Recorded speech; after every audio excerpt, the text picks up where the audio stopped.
রফিক মিয়া তো পচা মাংস বেচে, অভিযোগ আসতেছে যে এখান থেকে পচা মাংস বিক্রি করে। এটা তো পচে গেছে, এটা পচে গেছে না? ঝুলান ঝুলান ওখানে ঝুলান ঝুলান দেখ। এটা কখন জবাই দিচ্ছেন? কালকে রাত্রে।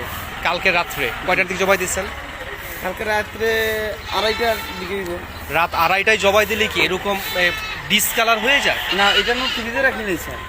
না, ফ্রিজে না রাখলে কি এরকম হয়ে যায়, মানে পচে যায় নাকি? না, পচে না তো স্যার। কেন পচে গেছে তো? এটা একদম মানে পচা।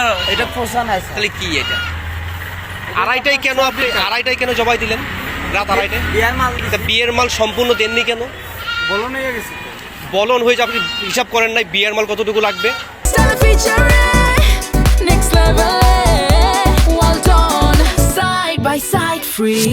পরীক্ষা রিপোর্ট আসছে আপনার এটা পচে গেছে এবং ভিতরে এটা কি হয়ে গেছে? কিন্তু কেমিক্যাল দিয়ে পরীক্ষা করা হচ্ছে। একটা দুইটা তিনটা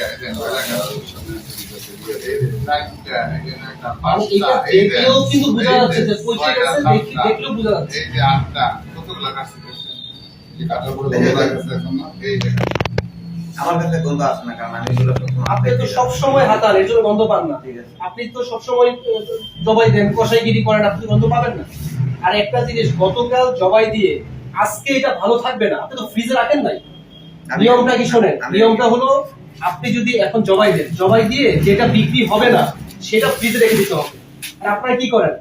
সকাল 6টায় 7টায় জবাই দেন, সারাদিন বিক্রি করেন, রাত 9টা পর্যন্ত যেটা বিক্রি না হয় সেটা আবার ফ্রিজে রেখে পরের দিন আপনি আবার সেল করেন। এটা ভালো থাকবে না। আমার কথা বুঝতে পারছেন? হ্যাঁ, আপনি বলেন, আপনার বক্তব্য থাকলে বলেন। আমার তো বক্তব্য, আমি দোকানে ছিলাম না, আমি বক্তব্যটা দিমু কিভাবে? আপনার তো প্রতিষ্ঠান।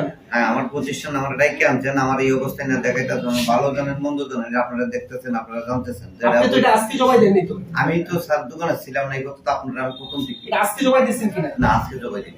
গতকাল জবাই দিচ্ছেন। হ্যাঁ, ওই জানে, হ্যাঁ তো স্টেটমেন্ট দিয়ে গেছে স্যার। আমি তো আর কোনো কিছু বলার আপনার প্রতিষ্ঠান না? আমার প্রতিষ্ঠান আমি তো নাই, আমি তো ছিলাম না।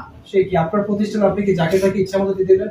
ও স্যার, এটা তো আমি প্রথম থেকে একই কথা, হেয়ার বয় নয় কথা কইছি। আপনি রিপোর্ট পাইছেন কিনা? পৌঁছে জায়গায় রিপোর্ট পাইছেন? হ্যাঁ, রিপোর্ট করতে যাও, ওই কোর্সের ইয়ে করে বাইরে রিপোর্ট করতে। এখন এটা আমরা মাটির নিচে পুঁতে ফেলবো। ঠিক, হতে পারে। আলাদা না, ওই পিছনে গর্ত করে আমরা মাটির নিচে এটা পুঁতে ফেলবো, যেহেতু স্বাস্থ্যের জন্য এটা ক্ষতিকর। পচে গেছে, এটা খাওয়া যাবে না। স্টেটমেন্টটা দিয়ে দেন। এটা যে এইটা মূল কপিটা ওটা রাখো, আমাদের বুঝ রাখো। ঠিক আছে।